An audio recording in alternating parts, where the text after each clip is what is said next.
All right, so today we're diving deep into practical medicine, for those times when you might not be able to just pop over to the doctor. Our source material this time is The Home Doctor, Practical Medicine for Every Household. It's a really fascinating guide, written by doctors who lived through and worked through Venezuela's healthcare crisis. Yeah, it's interesting how they weave together modern medicine and those kind of time-tested home remedies, Yeah. the things our grandparents might have used.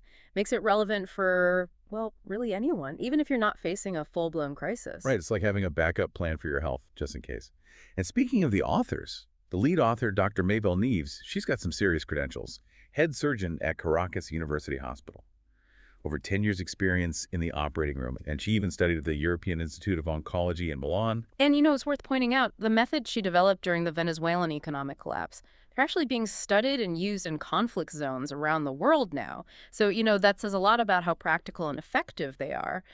But it's important to remember, she didn't do this alone. This book was co-authored with Dr. Rodrigo Altirio and Claude Davis. So there's a lot of combined experience and knowledge that went into this. That's reassuring to know. Yeah. Now, the book kicks off by emphasizing the importance of having a well-stocked medical kit, which makes sense. But they make a point about where a lot of our medical supplies actually come from, China and India. What's the significance of that? Well, they're highlighting how maybe a little fragile that global supply chain really is. Imagine a major disruption. And all of a sudden, the medications we rely on, they just become scarce. Right, we take it for granted that we can just go to the pharmacy and pick up what we need. Exactly. So they really encourage having a backup, especially over-the-counter painkillers. Okay, so what are we talking about specifically? Well, they recommend naproxen. It's more potent than ibuprofen. 200 milligram tablets. Take one every 8 to 12 hours as needed for pain, but, don't go over 600 milligrams in a 24-hour period, and obviously. Always good to talk to your doctor before starting any new medication or if you have any concerns. Absolutely, good advice. So naproxen for pain. What about things like insulin, that kind of essential medication? Oh, yeah, they've got you covered there. They go into how to handle those essential medications like insulin during a blackout, Yeah. to make sure they stay effective. Right, because that could be life or death for someone with diabetes. Exactly. So that's pretty crucial information, especially in a crisis situation. Now, the book also talks about recognizing emergencies, specifically heart attacks. Can you walk us through that? Sure. They break it down into four main symptoms. Chest discomfort, it could be pressure, squeezing, fullness, pain, any of that. Discomfort or pain in one or both arms, Mm-hmm. or the back, neck, jaw, even your stomach. Shortness of breath. And then also things like cold sweats, nausea, or lightheadedness. So you might not experience all of those at once. Exactly. But even if you only notice one or two, call emergency services immediately. Right, don't wait. While you're waiting for the ambulance, they recommend chewing an aspirin. And if you have it, using nitroglycerin. Oh, wow. Okay, so having those things on hand beforehand is really important. What about strokes? Those can be just as dangerous. Oh, absolutely. For stroke, they use the acronym FAST, F for face drooping, A for arm weakness, S for speech difficulty, and T for time to call emergency services. Fast. Okay, that's easy to remember. And again, acting quickly is crucial. They emphasize that, yeah. Acting fast can dramatically increase the chances of recovery. So we've talked supplies, recognizing emergencies. Now let's get into the medications themselves. All right, so one of the big things they learned from the whole Venezuela situation, many medications are actually effective for years, even after their expiration dates. Really? I always assumed expired medicine was basically useless. Yeah, that's a pretty common misconception. So they dedicate a good chunk of the book to explaining which expired meds are safe to use and which ones you should avoid. They even have a table. It lists specific medications and how long they're considered safe after that expiration date. Wow, that's incredibly useful, especially if you can't easily get to a doctor or pharmacy. Speaking of which, I'm curious about their approach to antibiotics. Okay, well, they stress that antibiotics are really important to have on hand, especially when you can't just go to the doctor. Right. They recommend having 4 specific types stockpiled: amoxicillin, ciprofloxacin, doxycycline, and metronidazole. Okay, so why those four specifically? Well, these antibiotics can fight a really wide range of bacteria, including some that have become resistant to those more common antibiotics. And they mention, kind of interestingly, that you can get these legally without a prescription. Wait, really? Yeah, but they're very clear that you shouldn't self-medicate. Like, it's still crucial to talk to a doctor before using any antibiotics, even if you can get them over the counter. Makes sense. Being prepared, but also being responsible with that knowledge. It seems like they strike a good balance between modern medicine and more natural approaches. What can you tell us about their take on natural remedies? Well, that's where things get really interesting. They spend a lot of time talking about natural remedies. One that really caught my eye was what they call the best natural painkiller. And they say a lot of people actually have this growing in their backyards. Oh, wow. Okay, we got to come back to that one. We will. They also share a DIY antibiotic salve recipe, which could be really helpful if you're in a situation where a minor wound could become serious without proper care. Right, like a survival situation or something. Exactly. Okay, so what else is in their natural remedies toolbox? Well, this one might surprise you. They talk about using cabbage wraps for inflammation. Apparently, it's a technique Dr. Neves herself uses and even teaches in medical schools. Cabbage wraps. That's a new one for me. It is pretty surprising. We're definitely going to have to get into the details of that one. Yeah. This is also fascinating. It's amazing what people can do when they have to be resourceful. Oh, absolutely. And that resourcefulness is a big theme throughout the book. They even touch upon using leeches for medicinal purposes. Leeches. Okay, that one might be a bit too out there for me. It does sound a little strange, but leeches were actually a common medical tool just 100 years ago. Huh. I guess in a real pinch, you got to be open to different approaches. What else is in this treasure trove of practical knowledge? Oh, they cover so much. Stockpiling prescription medications like insulin, performing a breast exam at home, recognizing and managing internal inflammation. Wow, that's incredibly practical. What else stood out to you? Well, one thing that surprised me was a simple 1-minute stretch they describe. It can help relieve back and neck pain. And they also have advice on dealing with toothaches and even mouth infections without needing to see a dentist. It's like they thought of everything. They really have. They cover everything from, well, how to tell the difference between harmless and dangerous irregular heartbeats to removing an ingrown nail, even a trick for using chewing gum to ease ear pain. Chewing gum for ear pain? I know. Right. They also talk about assessing abdominal pain, recognizing and managing migraines, and even treating injuries that might happen during social unrest. Plus, natural ways to boost your immune system. It's like having a doctor in a book. It really is. And they don't stop there. There are sections on using salt and oil for tooth and gum decay, a before-bed recipe for better sleep, and 40 home remedies from our grandparents that people still use today. It's like a perfect blend of ancient wisdom and modern medical know-how. This is all so fascinating, but there's one more thing I wanted to ask about. Bartering. Oh, yeah, that's an interesting part. You know, when those traditional systems break down, bartering becomes essential, and they actually list 10 non-medical items that were really valuable for bartering in Venezuela. Okay. I'm intrigued. What kind of things are we talking? Things like lighters, batteries, candles, soap, salt, sugar, alcohol, coffee, cigarettes, even gasoline. Wow. It's like going back in time. It is, in a way. But it shows what becomes essential when things go sideways. Makes you think about what we really need, what's truly valuable. Right. It's about being prepared, being resourceful, and understanding that those systems we rely on, they might not always be there. So the home doctor isn't just a medical guide. It's like a guide to adapting, thriving in challenging situations. I think that's a great way to put it. It's about resilience. Absolutely. It's about empowering people to take care of their own health, especially when those traditional healthcare systems might not be available. Well said. And with that, I think we've covered a lot of ground in this first part of our deep dive into the home doctor, but there's so much more to explore. Oh, yeah. We've only just scratched the surface. So stick around, folks. We're just getting started. In the next part, we'll delve deeper into some of the specific remedies and techniques we talked about. And we'll explore those broader implications of self-reliance in healthcare. You won't want to miss it. We'll be right back after a short break. Welcome back to our deep dive into the home doctor. I'm really eager to get into some of those specific remedies and techniques we talked about earlier, especially that whole cabbage wrap thing for inflammation. I'm still trying to picture that. Yeah, it's definitely one of the more intriguing methods in the book, but like we said, it's actually used in medical schools, and even Dr. Neves herself uses it. So let's unpack that one. Okay, so cabbage leaves have these compounds. They have anti-inflammatory properties, and they can actually draw excess fluid out of tissues. Oh, interesting. And it's super simple. You just take a cabbage leaf, crush it a bit to release the juices, and then you apply it directly to the inflamed area. You can secure it with a bandage or wrap. So you're basically making a DIY anti-inflammatory poultice. That's pretty cool. Yeah. Okay, before we get too deep into the natural remedies, I got to know more about this chewing gum for ear pain. How does that even work? Oh, it's pretty straightforward, actually. Chewing gum, especially the kind with xylitol, it helps reduce pressure inside your ear. It does this by stimulating the muscle that open up your eustachian tubes, Ah. and that can alleviate some of that discomfort, Mhm. and it can even help prevent ear infections. Wow, that's so clever. I never would have thought of that. All right, now let's talk about that DIY antibiotic salve recipe. You know, in a situation where you can't get to regular antibiotics, that could be a lifesaver. Absolutely.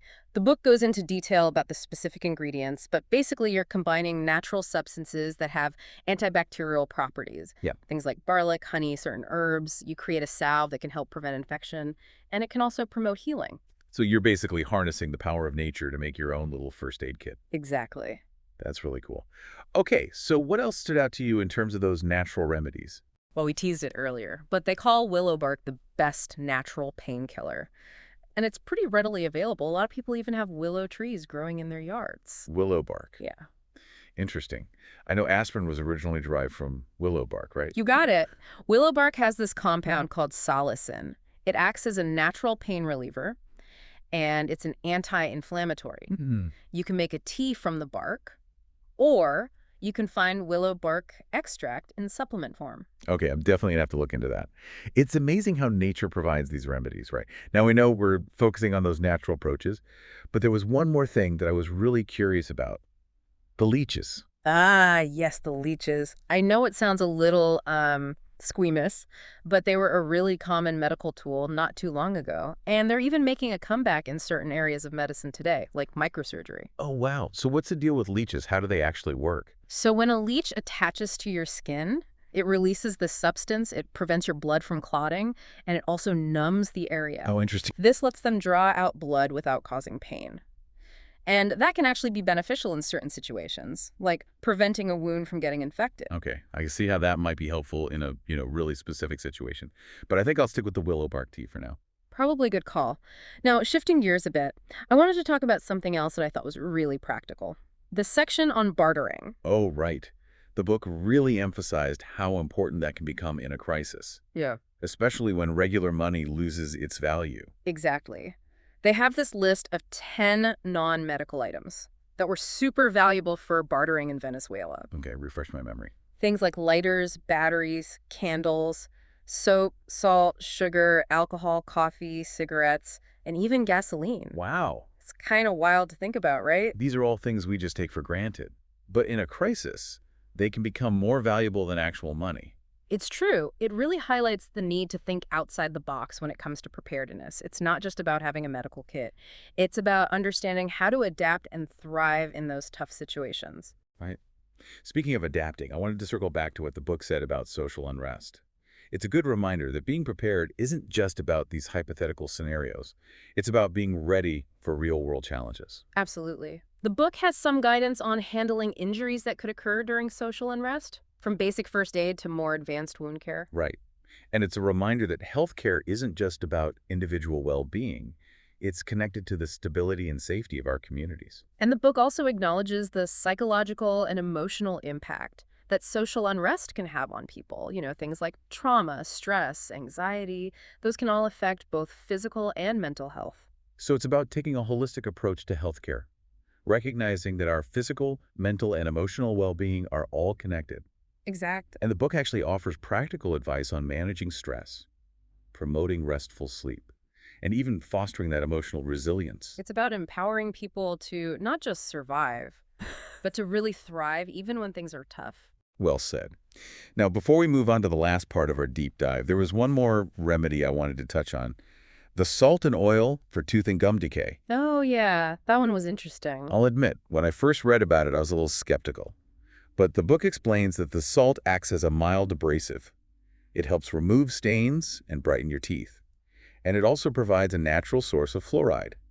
And the oil, they usually recommend mustard oil. It can help strengthen your gums and loosen plaque, making it easier to remove. So it's like a natural toothpaste and mouthwash all in one. Yeah, pretty much. It's amazing how sometimes the simplest solutions are right there in front of us. That's true.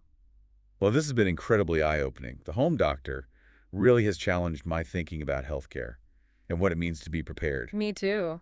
It's been a fascinating journey.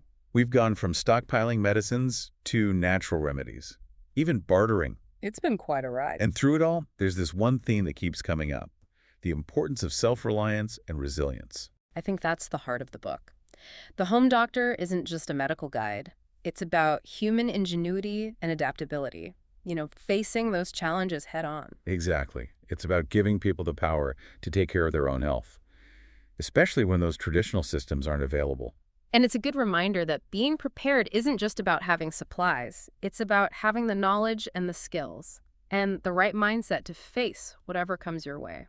One thing that really struck me was how the book emphasized the connection between physical, mental, and emotional well-being. Oh, absolutely. They go beyond just physical ailments. They talk about the psychological and emotional effects of crises and social unrest. It's like they're saying you can't have one without the others. Right. They offer practical advice on handling stress, getting good sleep, and building emotional resilience. It's a holistic view of health, recognizing that our well-being has all these different facets. And I think that's a really important message, especially in today's world. Now, before we wrap things up, I wanted to mention one more thing that really fascinated me.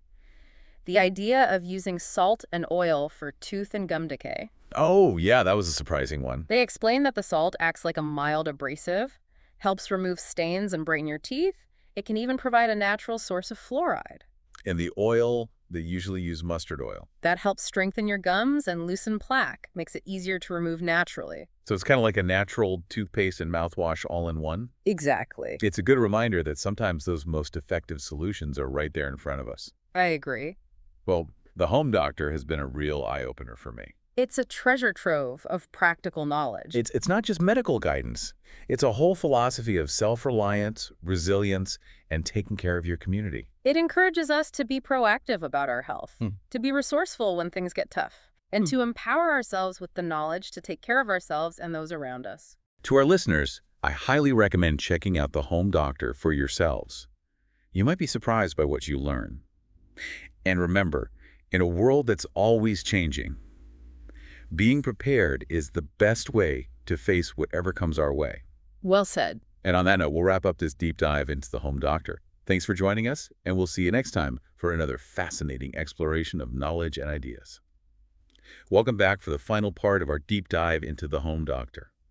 I gotta say, this book has really gotten me thinking differently about healthcare and what it really means to be prepared. Yeah, it's been eye-opening for me too. We've covered so much, from stockpiling those essential medicines to natural remedies, even bartering. And through it all, that theme of self-reliance and resilience keeps coming up. Right. It's like the central message of the whole book. The Home Doctor isn't just a medical guide. It's more like a testament to human ingenuity. Yeah.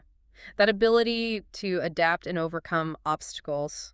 It's about empowering people, giving them the tools to take charge of their own health, especially when those traditional healthcare systems are overwhelmed or unavailable. Exactly. It's a good reminder that being prepared isn't just about having a bunch of supplies. It's about having the knowledge and the skills and that mindset to face whatever challenges come up. One thing that really stood out to me was how the book emphasized that connection between physical, mental, and emotional well-being. Oh, for sure. They go beyond just treating physical ailments. They acknowledge the impact that things like crises and social unrest can have on people, the psychological and emotional effects. It's like they're saying all those aspects of well-being are intertwined. Exactly. And they give you real practical advice on how to manage stress, how to get a good night's sleep, how to build up that emotional resilience. It's a holistic approach, recognizing that well-being isn't just one thing, it's everything. And that's a really powerful message. Now, before we wrap up, I did want to circle back to one more thing that I found fascinating: the idea of using salt and oil for tooth and gum decay. Oh, yeah, that was a surprising one. They explain that the salt works as a mild abrasive, so it helps remove stains and brighten your teeth. And it can even provide a natural source of fluoride. Right. And the oil, they usually recommend mustard oil. That helps strengthen your gums and loosen plaque. Makes it easier to get rid of naturally. So it's like a natural toothpaste and mouthwash. Pretty much. It's amazing how those simple solutions are sometimes right there in front of us. It's true. Well, the home doctor has been a real eye-opener. I agree. It's an incredible resource. It's not just medical guidance, it's a whole philosophy. Yeah. Self-reliance, resilience, community care. It encourages us to be proactive about our health, to be resourceful when things get tough. And to equip ourselves with the knowledge to take care of ourselves and the people around us. So to our listeners, I highly recommend checking out the home doctor. You might be surprised by what you discover. And remember, in a world that's constantly changing, being prepared is the best way to face whatever comes our way. Couldn't have said it better myself. Thanks for joining us on this deep dive. We'll see you next time for another fascinating exploration.